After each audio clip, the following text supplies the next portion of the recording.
దేశంలో ఎన్నికలు మళ్ళీ బ్యాలెట్ పద్ధతిలో జరగాలని కాంగ్రెస్ డిమాండ్ చేసింది. అభివృద్ధి చెందిన దేశాల్లో పేపర్ బ్యాలెట్ ద్వారానే ఎన్నికలు జరుగుతున్న విషయాన్ని గుర్తు చేసింది. ఈవీఎంలపై పౌరులు అనుమానాలు ఉన్నాయన్నారు కాంగ్రెస్ ఎంపీ మనీష్ తివారీ. ఎన్నికల సంస్కరణలపై లోక్సభలో చర్చను ఆయన ప్రారంభించారు. ఓటర్ల జాబితా ప్రత్యేక సమగ్ర సవరణపై కేంద్రాన్ని నిలదీశారు. ఎస్ఐఆర్ చేపట్టే చట్టబద్ధమైన హక్కు కేంద్ర ఎన్నికల సంఘానికి లేదన్నారు కాంగ్రెస్ ఎంపీ మనీష్ తివారీ. ये जो इलेक्ट्रॉनिक वोटिंग मशीन है, लोकतंत्र एक भरोसे पर चलता है अध्यक्ष जी। और वो भरोसा क्या है कि जब वो 98 करोड़ लोग जाकर उस लाइन में खड़े होते हैं, 5-5, 7-7 घंटे कभी कभी धूप पे खड़े होते हैं। आप राजस्थान से आते हैं, आप जानते हैं कैसी चिलचिलाती गर्मी रहती है मई जून में। उसको ये भरोसा होना चाहिए कि जो वो वोट डाल रहा है वो सही जगह जा रहा है कि नहीं। और आज इस देश में बहुत लोगों को ये चिंता है।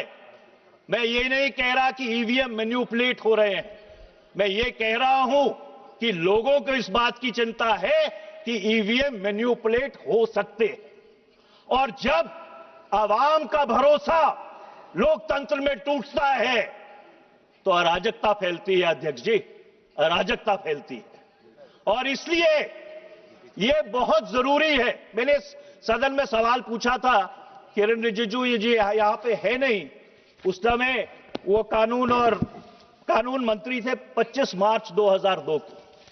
मैंने ये पूछा था इस सदन में, आप आसन पे थे अध्यक्ष जी, कि ये ईवीएम का सोर्स कोड किसके पास है?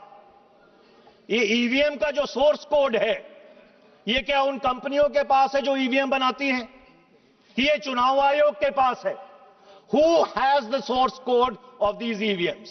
I did not receive an answer that day. I have not received an answer till now. और मैं आज आपके माध्यम से पूछना चाहता हूं कि सरकार को चुनाव आयोग से ये बात पूछकर हम लोगों को बतानी चाहिए कि क्या उसका सोर्स कोड जो मदरबोर्ड प्रोग्राम होता है वो उनके पास है कि उन कंपनियों के पास है जो ये मशीनें बनाते हैं। और मैं अध्यक्ष जी बहुत जिम्मेदारी से यह बात कह रहा हूं कि इसका ये जो लोगों में आशंका है, इसको हल करने के दो ही तरीके हैं। या तो 100% वीवीपैट की काउंटिंग हो, 100% वीवीपैट की काउंटिंग हो, और या जो से बढ़िया सलूशन है कि हमको पेपर बैलेट पे वापस चला जाना चाहिए।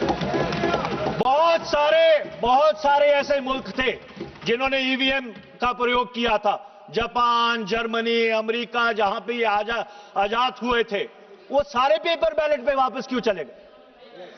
क्या कारण था कि वो पेपर बैलेट पे चले गए?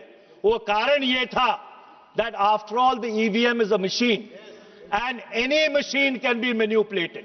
और मैं अध्यक्ष जी एक बात कहना चाहता हूं कि अगर ईवीएम में सब कुछ ठीक है, सब कुछ बिल्कुल पारदर्शित है, everything is coaster, everything is above board, 6 प्रदेशों में चुनाव होने जा रहे हैं, केरल, तमिलनाडु, पश्चिम बंगाल, असम, पुडुचेरी, पेपर बैलेट पे करा लीजिए ना चुनाव, दूध का दूध, पानी का पानी हो जाएगा। देखिए, चुनाव आयोग को तो चुनाव करवाना है, चुनाव आयोग को तो चुनाव करवाना है। चुनाव आयोग को क्या फर्क पड़ता है ईवीएम से हो या पेपर बैलेट से हो?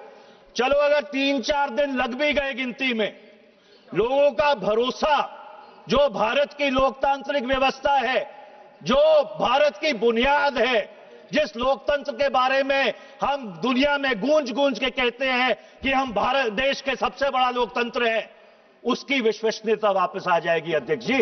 आज ये जो प्रश्न चिन्ह ईवीएम्स ने हमारे लोकतंत्र पर लगाया है, ये सबसे बड़ा जो सवालिया निशान है।